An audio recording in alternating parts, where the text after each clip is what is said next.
Afternoon all. I'm with my good friend Chris for game 15 to have a look. Hi Chris. Yeah, hi. We're looking at the third tiebreak game now. And yeah, the important thing here is that Gelfand lost game 2 in this tiebreak. Yeah. Or game 14 if you count it all together. Yeah. And he's got the white pieces. And this is basically the almost last chance to do something in the match. Yep. It's difficult with black if white only needs a draw. So this was basically now or never time. So yeah, let's see what happens. So D4 from Gelfand playing white, and then we see D5 and a repeat of the Slav defense. Yeah, but we already have a new new thing here because Gelfand played knight f3 e3 and not this knight c3 e3 move order. Ah yes. And this is somewhat different because this can lead to slightly different positions. If we look at this knight f6 e3 is what Gelfand played. We already had the position a couple of times with knight c3 instead of knight f3. The difference here is if black now wants to get into this e6 type position, so if he goes e6 here, then white has some additional options compared to the position with the knight on c3, because he can play moves like bishop d3 here, or also b3. And the difference is if black now wants to get a setup similar to the games before, like this here, then white actually manages to get quite a nice setup. Let's say this kind of stuff. Ah, yes. Where he gets his knight on e5. This is a bit inaccurate with black moves here. Just to show the idea. Yeah. This is the idea, to keep the knight back on b1, to have this control over e5. Of course. So nice. This e6 move is okay for black, but it's just a different position. Yeah. So I think the main move here for black even is c5. So just to take this back. Oh, I think I made a mess here. Okay, what I wanted to say is, e6. Black's best move is maybe c5. Right. But this is completely different position than the ones we got before. And usually some positions where all pieces stay on the board, so it's a good fighting choice. So e6 wasn't played, but Vishy went bishop f5. Right. Which is also by far the main move.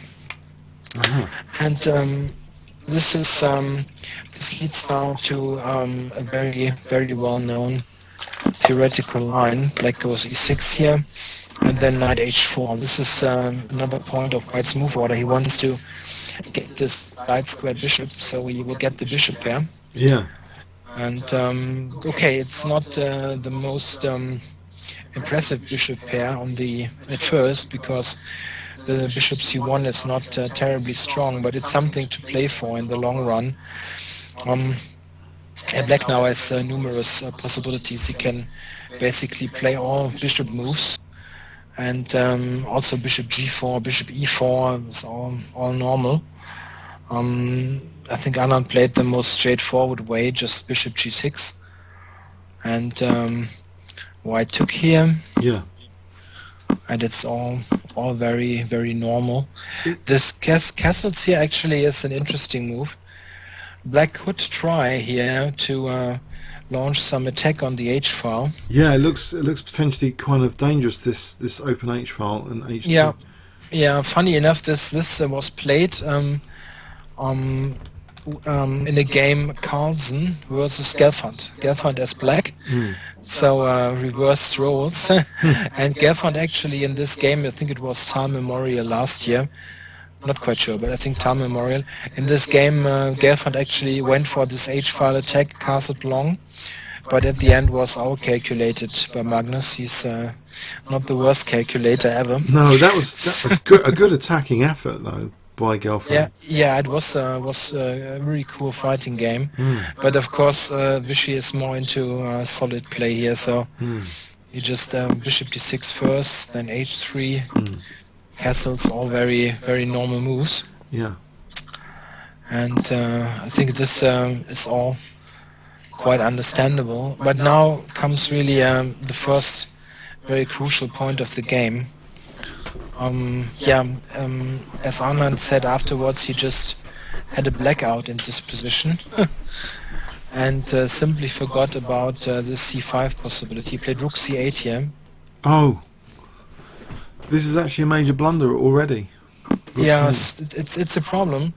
I mean, the thing is, I think what Black intended to do is to take on c4 and then maybe play at some point for c5, and he wanted his rook opposite White's queen, but as Anand said, he sort of forgot about this possibility which is coming right now, which is c5, and this is rather strong in this position. Yeah, I guess, is it because this rook's an automatic, pardon me, this rook's a target potentially for a bishop on a6 in that location? I think so. And also this somehow weakens a7, this rook on c8, so this whole core configuration is somewhat unlucky for for Black. Right. Sorry, just to make that, because what we're about to see is a b4, b5, a taking, where that rook will be a target on this diagonal. So that's quite amazing how a little inaccuracy can lead to a disaster in chess, actually. Yeah, it gets very uncomfortable now for Black. So I think he went bishop all the way back, and then very important, of course, f4. This is absolutely necessary. If White wouldn't have this possibility now, Black would be able to play e5. Of course, yes. Lock down e5 first, then do this attack. Yeah. Yeah. But to be honest, if this one would be a blitz game, and I would have Black here, no? Maybe I would even consider playing e5. Really, because you think there's a vacuum, I suppose, with all these pawn moves. It's maybe there's some stuff. Maybe it's completely crazy. I'm just want to put it. It is crazy, but just to put it on the board. But this is suitable, I think, for some offhand blitz game. Oh right, yeah. Sorry, yeah. This diagonal. Do you make use of that bishop there? That looks dangerous, doesn't it? Yeah. Yeah, it's. I think if it weren't for g4 maybe. Yeah, maybe stuff like this. g4. It's not completely hopeless, but. Yeah, this holds comfortably, so you can g4 maybe. G4. Yeah. Yeah, it's the easiest. If you don't have an immediate check, it's difficult. Yeah. Okay, it was just a fun suggestion, more suitable for some less important game. Okay, but Vishy, of course, realized immediately that he's in danger now, and immediately tried to get some counterplay going. So what did he play? I think rook knight to e8. Yeah. Knight e8, yes. Knight e8. Yeah. Now we saw b4, so this kind of attack on the queen side is quite effective here because it's got a target. The bishop's now also tied down. It has got very few squares. Yeah, and what's very important here, if you look at Black's pawn configuration here, these pawns, this is a case where this double G pawn here, it isn't a weakness in terms of that it can be attacked and won, but it is a weakness as it makes Black's pawn structure very inflexible. What he would like to do is, in this position, play for e5, but he cannot do this because f6 would just leave this g6 pawn hanging. Of course. And this is the problem. Yeah. If you would imagine this position, let's say with the pawn on the g7 pawn on h7, like just having played g6, then he could play for f6 and e5 and would have, I think, I'm not sure, decent counterplay, good counterplay, whatever, but you would have a plan to open up the center in counter White, and so he just cannot move f6 here. And what he did is actually the only way to open up anything in this position. He went for f5 and then g5, and this also, I think, confuses the position the most. Oops, I should turn this off. Yeah, it confuses the position the most, yeah. And otherwise he wouldn't have any play at all, and so at least it was a bit confusing for the white player. So Yeah. I think we went f5, yeah, f5 and g5. Everything else just Yeah, it's the most logical to try and... Oh, actually, g5 first. No, actually, he played g5 first, not f5. really. Well, according to this... Yeah, okay, g5 first. Yeah, whatever. It's quite the same idea. yeah. So g5, and now I think white prepared b5 further. Yeah. And now f5, okay. So, okay, so this bishop is struggling to break out at the moment. Now we see b5, though. The queen side's really crashing through quite quickly. Yeah, this whole piece configuration is just awful for black. So he takes on there. At least he's undoubled his pawns. But in the process, now white's got this frontal pressure as well. Yeah, but okay, black can always stick something into e4, Yeah. so you won't ever lose. e6 is not a weak pawn, really, Right. due to this thing. But the issue is just this configuration on the queen side with rook on c8, bishop on b8, and we will see immediately Yeah. how terrible this becomes. Yeah. So he brought this e8 knight back into play, Yeah. and now white takes on c6 and plays bishop a6, and Very, very good. yeah, very embarrassing for black. Now, in this position, what we saw was rook c7, which looks very awkward for the bishop. But what if the rook didn't protect b7? I suppose rook b7. So say rook d8. Is it rook Yeah. b7? I just thought bishop b7 and I win c6 and I win the game. All right, bishop b7.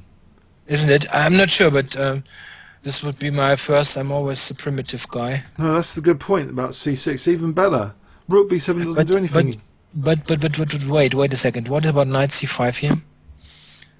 This could be a very annoying idea. Let's say this kind of stuff. Check. What are you doing now? Moving the king? I play d4. Blimey. Oh, blimey, yeah. Counterplay. Very strange stuff happening. Like suddenly it's breaking out. So maybe bishop b7 is not good after all. Blimey. Oh, okay. So let's go back a couple of moves. So maybe bishop b7 isn't so great. But what else? Yeah, rook b7. Certainly not bad. But I would like to win c6, really. This pawn is... I mean, how should black protect this pawn? It's very difficult to see, because he cannot move this d7 knight somewhere, and Yeah. all pieces are just... It's tragic, comical. I don't know if this is a word in English, but it looks strange. But what's actually a good move here is this here, I think. Actually, I was just wondering about rook b7 and queen a4. To first pin that knight, and then with queen a4, maybe. Yeah, maybe, but if you look at this move, it just protects everything here. Oh, right, There's yeah. no knight c5, and I'm just threatening bishop b7. Oh, yeah, that's What a are good you point. doing to Yeah. prevent this? You cannot. You don't have a move. There's no cheap. That's like a cheapo, isn't it? This knight takes c5 on this diagonal. It's a bit of a cheapo move. Yeah, but important, very important. Very important, yeah. I think if black wants to save c6 now, he needs to go something like this here, and this looks like no, not much fun. This kind of stuff. I know. Ah. It's terrible. a7, c6, and black has absolutely nothing here. Yeah. Yeah, it's just a terrible position. Right. So yeah, I guess also I think also Anand wanted to play at least quickly to let's go back to... I think there's another idea, a cheeky idea behind rook c7, to be honest. yeah, okay. Which is the idea of... later he wants to play g5. Maybe, if he can unravel these knights... He wants to swing the rook over. Yeah. I know, it's absolutely a valid point. Yeah, you're right. But that's quite ambitious. So Bishop e3. Okay, that guards against knight c5, doesn't it? On that cheapo bit, knight c5 is guarded against. It completes development and looks very nice. Knight e4. What a terrible position. But one thing, if you look at the times here, if you revert one move, just one move. Look here, Gelfand had used almost 8 minutes here, 7 to 8 minutes, and Vishy was almost on 25 minutes. So he played really, for his standards, terribly. But he was quick. He was quick, and he kept on playing quick moves here, while Gelfand was spending lots of time. Actually, I've just realised sometimes we get a glimpse of very high class players like Anand and Aronian recently. What would they do in Dutch stone wall pawn structures? Not that they ever play the Dutch stone wall, but you get answers, don't you? Because Aronian also had a Dutch stone wall structure against Gelfand recently and won that game. It was a brilliant game. Do you remember that? Yeah, very nice game. But you don't usually catch them with this structure, because this is a very fixed structure, isn't it? This pawn structure. And you've weakened the dark squares. Very committal on dark square weaknesses. Yeah, I think. Okay, this is not really a typical stonewall here, but this opening is, I think, very much underestimated for let's say play below world class level. So for international masters and below, it's just a fine opening for black. Dutch stonewall. You think so? My good friend Paul Georgiou plays it with great success at tournaments. Yes, he plays the Dutch stonewall. Yeah, it's not a bad choice at all. You've got lots of interesting points going for you as black. You've got a very nice pawns in the center, and it's a very good opening against tactical players. If you get some opponent who's just calculating lines but doesn't really understand much about chess, it's a great opening. Because you need to really play strategically fine, and it's difficult to do so. So it's not that bad, but we're getting really far away here. Okay, so knight e4. Anand play knight e4. Now rook b2, very powerful doubling of rooks and simple, just targeting this b8. Very simple chess here, this rook b2. Yeah. But that's his only file he's got to play with at the moment anyway, so he just needs to play on that file. If he doubles up rooks, there's all sorts of nasties. But g5 trying to generate a counterplay. Now we see just the doubling of rooks. And of course black can't take him, it would be a total disaster on b8. Yeah. Oh, sorry, he did take. Pardon me. Oh, he did take. He did take and play e5. Yeah, what can you do? Black doesn't really have anything. It's just terrible. Pardon me. Yeah, of course he did play this because of e5. But as we see, there is a bit of a snag with all this. After e5, there's a huge snag coming up in this position. Now, you don't want to take with a pawn because c5 will drop with check, and that will be quite embarrassing. So he takes with the bishop. Yeah. And after knight takes, he routinely plays a huge mistake here. I wonder if... actually, should we give it as a test to our YouTubers? If we give everyone on YouTube 10 seconds here, what would you play here as white? 10 seconds starting from now. The best move to play as white, in your opinion? So move 26. Okay. Now, in the game, rook takes b8 was played. Now, presumably, okay, D takes e5 is a total disaster, isn't it? Queen takes c5 check, yeah? Yeah, black even wins here, I think. Yeah. So, he didn't really consider knight takes e4. So, in principle, knight takes e4 would seem to liberate, for example, this black rook on the f file and give black a seemingly huge position. But the thing is, it's worth doing that here. So what does black do here, apart from f takes e4? There's not much, is there? If he moves the knight, then knight d6 is very painful. Very painful, yeah. Because now this rook takes b8 is next. What does black do about b8? It's a nightmare. Disaster.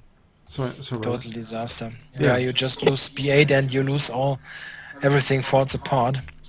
Yeah, knight e4 was just winning the game. Was absolutely winning the game. Yeah, he played rook takes b8, which is actually getting rid of, unfortunately, getting rid of black's problem piece. That's black's problem piece. It's really hard to tell what he overlooked here.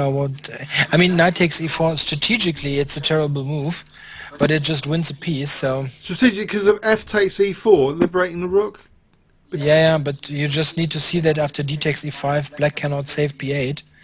It's really strange that he didn't see this. Maybe, of course, Gelfand realized that he was winning in this position. No doubt. Yeah. And maybe he somehow had a blackout and somehow couldn't believe that he was winning after 20 moves. It's not like that you would expect this to happen. Yeah. I'm not sure. Hard to tell. It's not difficult for those kind of players. Yeah. To spot this. I think in a blitz game or whatever they would spot this. He would spot this almost all the time. But the funny thing, so in this position, black is helpless for that b8 bishop. But in a way, it looks as though all of white's play is designed to win b8, and it's strange. Unfortunately, at the climax of where he could have tactically won b8, all the positional lead up was just wasted. You know, locking in the bishop, peeling open the b file. It was all wasted. It's hard to tell. It's really hard to tell. The thing is, if you look at the game, white was also great in the game. So maybe he beforehand just. This happens to me also quite often. If I beforehand calculate some line and I think I don't want to spend so much time and so on, then I just play the line I had calculated before, if it is good for me, of course. And then I might miss some far stronger move. Yeah. It's just speculation here. Because if you look at the game, it was also very nice for white, but it's not outright winning. Yeah. Which after knight e4, I think they would have played like 3 or 4 moves and then black resigns.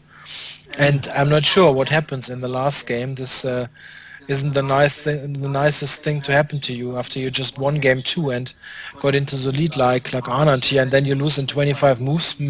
Yeah, that's unbelievable. I just thought, you know, Anand did seem okay. Very lucky that rook takes b8 was played here. So now, okay, he's a pawn down, but he's got fighting chances. Yeah, it's not lost immediately, not at all. So knight takes e4. And now a technical move, queen f2, using that pin. A bit of a tricky move, queen f2 using the pin. Okay, so the bishop, though, is not going to be able to help defend these pawns on dark squares soon. These pawns could be vulnerable later, which will give black chances. Queen g7. Okay, so after king h2 now was played. And the rook's double, which looks nice. Queen g3. So here I actually predicted this move coming up, that he wants to sort of you get pressure on d4, but it's not going to be with his queen, it's going to be with this knight soon now. After this next move he plays knight f4, because the knight can come either here or potentially here if it wasn't with the bishop, but to attack d4. In this situation, a knight to e6 attacks d4, and you cannot protect it easily with some minor piece. You don't want to protect it passively with your rook. Yeah. So this is some counterplay. I think white might still be better, but it's not at all easy to play, and it's also a little bit of this typical situation. If the lower the time, the more tricky the knight gets in comparison to the bishop. Yes. It's just like this. I mean, the bishop is the stronger piece still here, on like this bishop b7 ideas. Yeah. At some point, just picking up all these pawns, but it's notoriously tricky to play. Yeah. And I think Gelfand spent lots of time here. to come up with the next move. So he had 720 about. Oh my god, are you serious? He spent about 5 minutes there on rook b3. Yeah. On that one move, as we just seen, it's 720 to 145 according to these relay times, which are approximate. So he's really getting down on the clock here after rook b3. Yeah. I think I remember thinking he was a goner actually, just from the clock situation. So the queens came off. Check. Check. But now this knight e6 will be helping black put pressure on white. We've also got a dangerous pawn and dangerous possession of the f-file, which could be useful. So I fancied black here when I was looking on the live relay at the time. I fancied black's chances because of the clock situation. Yeah, I think from a practical point of view, I was also quite optimistic for black here. It's not easy to play at all, and you can easily imagine that white might lose d4 at some point, and then he's maybe just lost because his pawns are just more advanced than white's g and h pawn. These pawns are just back home, and if you would lose d4, then the e pawn can be very dangerous, and the e pawn is dangerous alone. Yeah. Even with g4 still alive. And black is not difficult to play. Invade on f2 and so on. Yeah, you're right. Gelfand did a good job here to really preserve something here. So with not much on the clock. Yeah, amazing. Bishop e2, bishop g4. So this is a nice maneuver. So he's kicked that knight away from attacking d4, which means his rook can now free to move and start counter-attacking. And then we saw rook f7 defending against rook b7. Rook b8. Okay, so after rook b8 he's offering for a moment a2, but then rook c8 is on the cards. Yeah, white is really going for counterplay here. Yeah. So he tries to also maybe get some attack really on black's king. And e3. E3, and this looked really dangerous because of this g2 dropping off. So there's a question about white's king safety. So e3 is a bit radical though, but I don't know if there's anything better. Knight takes. No, there isn't knight. There isn't anything immediately that easy now. That bishop's doing a good job on that diagonal, really, isn't it? Cutting the knight away from. Yeah, it keeps squares away from the knight, and also at some point might play bishop d7 takes c6 if the time is right for this. Yeah, and white just has counterplay against the c6 pawn. Yeah, and a move like rook f6 is really maybe good, but it also looks kind of passive to just defend this pawn, and it looks dangerous. Yeah, e3 looks dangerous for white. Yeah, I also would have considered this surely. So he plays e3, distracting the rook away from the defense of g2. So rook takes g2 check, and then the rook goes to attack d4. Yeah, and this really is some nice piece of calculation by Gelfand, really, to that he allowed all this, because it looks dangerous. Yeah, white's king being cut off on the first rank. Yeah, but there's simply no mate coming up. If you think about moves like rook b7 and so on, I think this is the issue here. Right. Yeah, but I think he just took on c6 now, right? So he just takes on c6. Now knight e6. I think rook b7 is too risky, isn't it? If rook b7, we've got things like bishop f5 check. Yeah.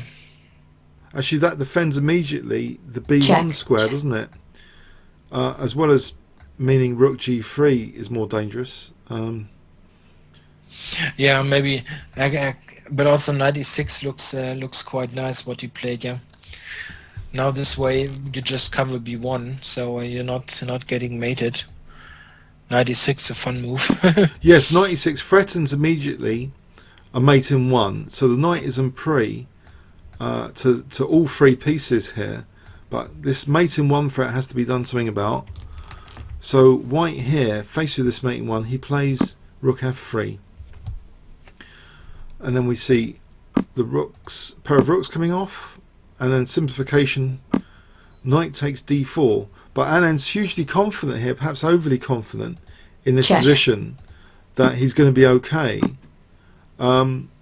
because okay, he gets the rook behind the pawn, but to some commentators what was occurring now very soon, he's got optimism he can draw this position, but what was surprising a lot of commentators was this next move here, knight f3 check.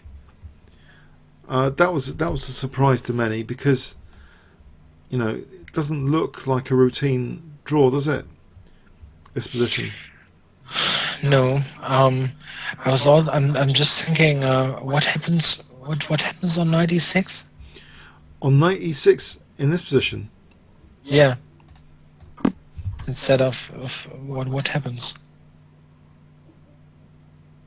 That's a good question.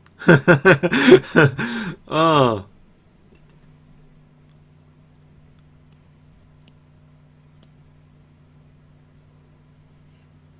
You just get c5, I think. And very hard to imagine that you would lose this. Yeah, because the bishop's not on the right colour for this destination. Yeah, also. I wonder, knight e6. Isn't this weird? I mean, okay, you always got the imminent danger here in this kind of position. If you look at this, yeah, rook a7 and then let's say takes. I'm not sure which what piece. You somehow have the slight danger here that at some point you might need to sacrifice your knight against the pawn, and then you need to defend rook and bishop versus rook, which is a draw, but it's not actually fun to play. Not sure. Or maybe just Anand somehow panicked and had some wrong idea about the rook endgame. It might still be a draw, but it's he makes life, I think, more difficult than necessary, really. Hold on a sec. What about this move, rook c6, just to get rook g6 in? Is that any interest? So yeah, knight c5. Check. Check. Yeah, to f4. I can make this myself, and not much. Check. Another check here. It's just nothing. Hmm. You don't even win the a pawn here. No, yeah, this a pawn's going to be enough, isn't it, for this h pawn? Yeah, bishop and rook alone really rarely can get you close to mate here. Yeah, this looks rather simple. Yeah, you're right. I think he just had some wrong idea about the rook endgame, I guess. Yeah, that's interesting. Yeah, so it seems as though maybe he was mega confident about this other idea. Just knight f3. I think that's partly why everyone was surprised, I think, by knight f3 then. Maybe it was to do with knight e6 as well, being available. Because this rook and pawn ending, okay, he was confident perhaps it was a dead draw, but the king needs to go quite far over here to win this pawn, and then this pawn is potentially dangerous in theory, and we're about to see. If you but stop. Sorry. You need to return a couple of moves. Sorry. Instead of king f4, black can play this one also, and this is also an immediate draw. Right, threatening rook h3. So if check, you just check. Go back, don't you? You have to defend c5 again. Yeah, I'm right. This is just a draw. h4 is useless. King g4. So yeah, blimey. So maybe that's somehow. I think maybe he was worried that the king is too far away from the c pawn at some point, but it's just a draw. Yeah. I think he thought it was a draw anyway. Yeah. Yeah. But maybe it simply wasn't. So white had a chance some moves later. So rook c8, and now the king's going for that c pawn. Okay, but it's gone some distance away, And it looks as though I thought it was just trivially drawn. I was convinced, you know, that if you leave white with just the rook's pawn, it's going to be easier to draw. But it wasn't quite like that. Because here, okay, the rook's pawn is temporarily protected with rook h8, and the king has to go even further if it wants to munch it now. So here is a crunch position at move 59. Do you find sometimes there's almost like peer pressure in endings, as though everyone thinks they've got a sort of embarrassment about their own endgame knowledge, and they go with the flow, about something being clearly drawn, when in the particular position it might not be. Do you ever get that feeling? That it really depends on the position? Everyone thinks they have this knowledge of endgames, which is comprehensive. You think everyone believes this? I'm not quite sure. I know from my own experience that there are quite lots of exceptions and special positions and whatever, and I really don't know a lot of them. I'm a person who needs to calculate a lot at the board in those kind of end games, and I think it's often much more difficult than it looks at first. Yeah. So I think it was also a matter of time here, because Gelfand was down to a couple of seconds here. I think he was a lot lower on time than is suggested here with this 1:07, which is displayed here. I think he was down to seconds. Right. So it seems he played an inaccurate move here. Apparently there's a very strong move here. I wonder if our YouTubers can guess it. A very strong move found out later. If we give you 10 seconds. The move played was actually rook h7. But apparently we believe king g3 is stronger, yeah? Yeah, this is winning. And it's I think maybe it's a case for where one person wants to be too clever or something, or he overlooked something simple, because this is just a normal move. Yeah, rook h7 looks like it's either brilliant or just stupid, and in this case it was stupid, because you just need to advance with your king here, and it's close to impossible to. I think it's impossible to defend. So what should Black do here? Maybe we should. Put some more moves on the board. So let's say Black advances with his king, right? Yeah. So you just just to show what happened. No, not king g4. Not king g4. No, you can immediately go here, and this is immediately over. Why is that better than king g4? Because it wins immediately. Oh, because you're threatening immediately rook a8. Rook a8 and over.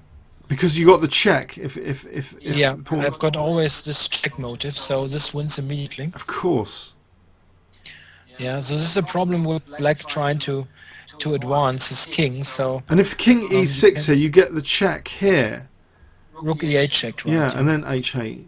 So this king is actually going to be victimized in relation to this pawn by force. Yeah, exactly. So it's the same with king d6 here, which also wins immediately.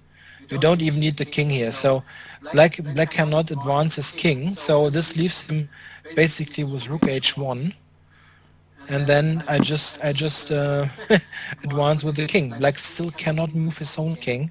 So it's check. Black is reduced to a couple of checks here. Yeah. And at the end we get this position. Yeah, and then we build a sort of bridge with rook g8. Yeah. Okay. Let's say king here, rook g8, rook somewhere. I'm not sure. Put it maybe to h1. Should we move it to h1? Okay. Well there. h1. It doesn't matter much. Yeah. Can also go here, and then you just go back, and then king g7 and the h pawn is running. Of course. So it's really really simple, and it's just he must have overlooked something simple here. Of course, it's lots of pressure and so on, but it's not terribly difficult. That's unbelievable, isn't it? The second chance to win this game, it's like this game is missed opportunities. isn't it? Yeah, sure. Sure. I mean, it's easy. It's easy for anyone to say in retrospect, though. Retrospect is the most powerful grandmaster going, I think. Yeah, of course, of course. In And the, you also, if you need to be um if you I watched the live stream here live stream with commentary by Peter Swidler. And as it unfolded, of course, they played very quickly. Gelfand because he didn't have much time, and Anand because he wanted to keep the pressure on, and he also couldn't tell immediately like King G3 wins, and he and also the Russian commentators saw this pretty quickly afterwards. after, yeah. But it's not like they see it in like 2 seconds or anything. But yeah. But why does King G3 play a pivotal role in that you can't play H7 immediately then? Why is King G3 such a key to the position here? You need to have the opportunity to go with your king to H7. Oh, If right. you play H7 now. Yeah. Let's say you play H7, yeah. Yeah. So then I just stay. You just stay. Yeah. And Because if you I need to stay on B7 with my king. all right, now I I've got cannot King G3 here, and I can't move the rook. Yeah. Is that the point? I can't move the rook now. I'm just staying here. Isn't that absolutely amazing? That such a tiny difference has gigantic proportions behind it. Yeah, this is rook endgames. The rook's stuck now, and the king. Yeah, I can just stay on A7, B7, and then I drop to H1 and give checks from the back. You just give checks. So there's no way of building a bridge here now. No, I can Check. Check. I can even stay on the H farm. It doesn't matter. It's amazing, isn't it? It's Yeah, brutal. It's absolutely brutal, isn't it? Tragic. Little But differences. this is very important to know that it's really a good idea to play a move like H7 because you often need this square for the king. So okay, you should play H7 if it wins. Yeah, if it wins immediately, like in this position, as we saw. If black goes like here, you play H7 and you just win. You can calculate it like it's a 2-mover, yeah. But strategically speaking, this is not a good move. Very often you need this square for the king.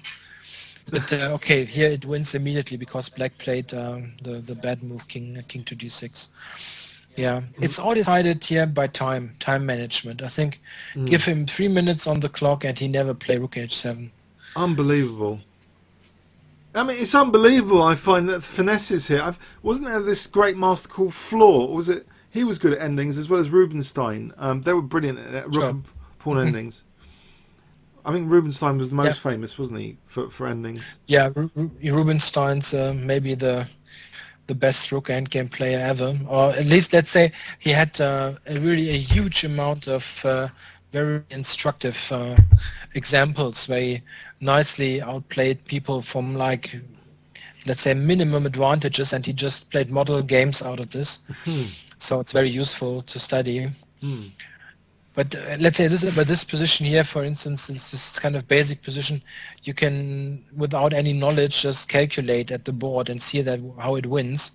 But it's not easy to do so in 1 minute or 30 seconds. So what to say? I think he even should manage in 1 minute. But okay, it's not like some weekend tournament anywhere. Yeah, it's some huge pressure there, and somehow the quality didn't really got better due to all this pressure. It was very, of course, very thrilling to watch, but well, really lots of mistakes made. Yeah, so really a huge chance for Gelfand, or not one chance, like a ton of chances to to defend, to win here and get to a tie here in the match. So now this king is coming to the rescue after king d6. It's very different with the king coming to the rescue now.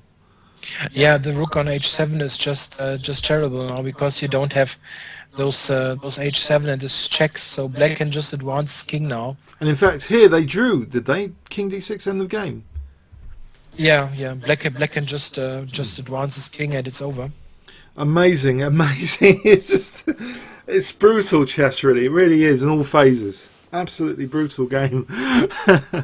All right, listen. I don't know if we should do a quick overview and summary, shall we? Let's do a quick overview and summary. Yeah. Let's just do this quickly. So a Slav with a difference with knight f3 early on, big difference, and it seems Anand slipped up early on. This is very theoretical path, but he seems to be slipping up with a routine move here coming up, rook c8, which he forgot to take on c4. Yeah, so this makes the whole plan of peeling open the queen side much more effective.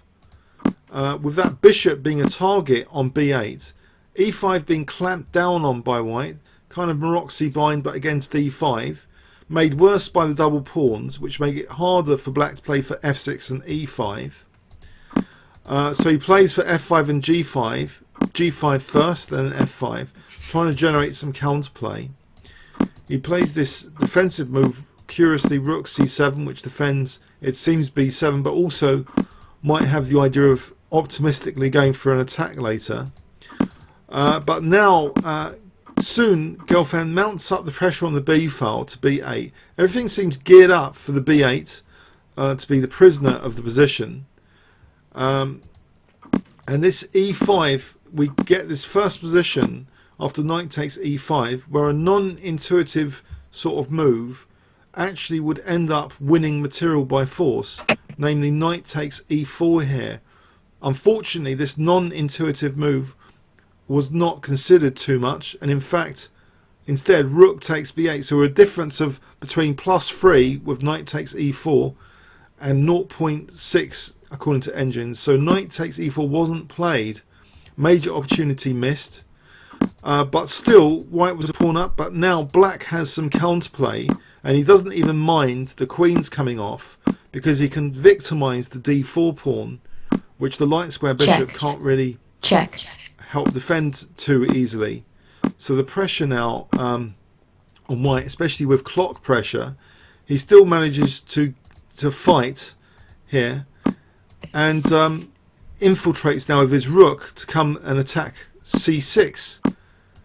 Dropping a2 in the process, and even e3 doesn't really help black much, and still Anand was in a difficult position, but he missed a much clearer way. There was a mate threat there after knight e6, so we had simplification here into a position where Anand missed an opportunity for quite a clear draw, it seems, coming up here.